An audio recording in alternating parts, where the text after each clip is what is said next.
This is how I prepare for a day of flying.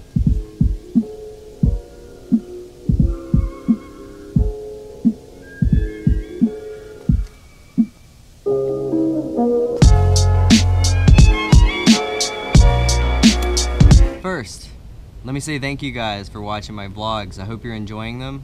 From the comments and the feedback that I'm getting, I think you guys are. So let's answer some questions that some of you guys have asked. So I've actually been asked a couple times now, what do I do to prepare for a day of flying? And also, what might I bring with me when I'm going out to fly? So let's see what I would do to prepare for a day of flying. Now, obviously I'd want to make sure that all of my quads are working. I'd want to make sure at the end of the day that, at least the day before, that everything was still in working order, checking all the motors and whatnot. But I can assume if it was flying the day before and it was flying nice, then it's probably ready to go. And then really all the other things would just be to make sure all of my batteries are charged. So making sure my flight packs are charged, and making sure my Tyrannus battery or whatever controller I'm using, and making sure I have goggle batteries for the rest of the day. And now, since I'm doing these vlogs, I need to make sure that I have a lot of GoPro batteries charged. So now let's dig into what I might bring with me when I go out to fly. So I like to keep everything compact because I like to be on the move. I carry my things with me everywhere I go. I leave them in the back of my car whenever I go out so that I can go fly whenever I need to. So I like to have things in one backpack. Now, having a backpack is something that a lot of people might or may not like because, one, it limits you to what you can bring out flying, and two, it also kind of, depending on what you're bringing, it can be heavy or light, or maybe you don't have enough stuff. So there's a lot of upsides and downsides to having a backpack, but at the same time, you are gaining the mobility to be able to have something on your back and have both hands free, so if you're hiking or climbing, that makes things easier. Now, let's dig into this backpack and I'll show you exactly what I would bring with me. So on the outside of the backpack, which this backpack, by the way, is an Rei Trail 25. So it's actually a backpack made by Rei, which just stands for Recreational Equipment Incorporated, which is a company here based out of Seattle. And they basically make outdoorsy equipment for people that like to hike and camp and whatnot. So this is the Trail 25, and I like to strap 2 quads on the back of it, sometimes 3, but for the most part I never really need more than just one backup. So I bring a backup just in case something happens to my main quad.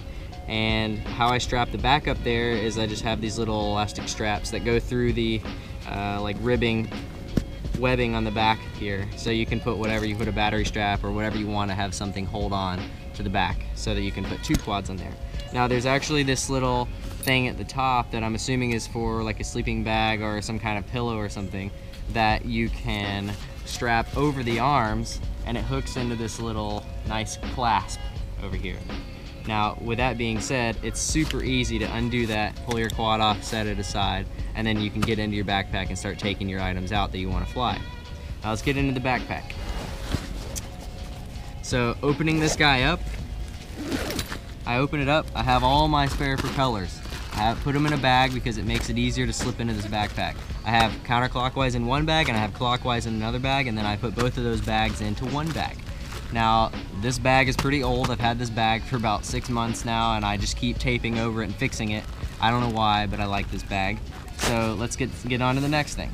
This is an Rei Lunchbox. These are actually discontinued, but any old lunchbox will work. This is what I keep my Tyrannus in.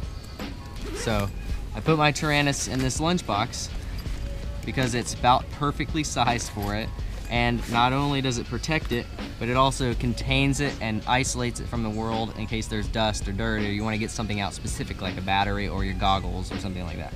So it isolates the radio and it fits nicely into this bag. So I also put my neck strap in there as well. Now, I put my goggles in their standard goggle case. So yeah, I just put my goggles, my battery, and my antenna inside there. Zip that up, that's good to go. That's pretty standard, you guys know about that. And now this is the thing that people have questions about all the time. This is a lunchbox. Again, another lunchbox. I keep all of my batteries in this lunchbox.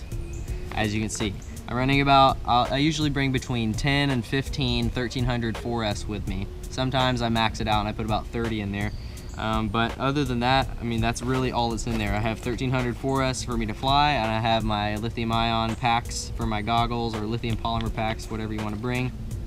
And then I use these little rubber caps to go over the ends of the charged batteries. So when I pull that cap off and stick it inside here, and it doesn't have a cap, that means that battery's not charged and I'm not gonna accidentally use it again later. So that's how I keep track of my charged and discharged batteries. And that's my battery box. Now, as far as inside the bag, I have 2 toolkits with me. I have one toolkit that has Phillips head and all these sockets and stuff like that, and I have a couple files in there and some sandpaper in case I need to do some in-field repairs. And then I also have another pack of tools which has a razor blade, an open-ended 8mm wrench, a ratcheting 8mm wrench for changing props, and a 1.5, 2mm, 2.5, and 3mm Allen key tools. And these are actually made by Horizon Hobby. They're called the Dynamite series. This is actually a really old version. I don't think they make this anymore, but it's my favorite, and I have a couple sets of them just because I liked it so much. So if you can find it, have fun with it, but yeah, it's gonna be hard to find. So that's the toolkit that I bring. And as far as anything else goes, in this top pocket right here, I will usually bring extra straps for my GoPro. I'll bring extra lens protectors for my GoPro. I will bring extra antennas for my X4Rs and extra hardware in case I scratch up some hardware and I need it to be replaced.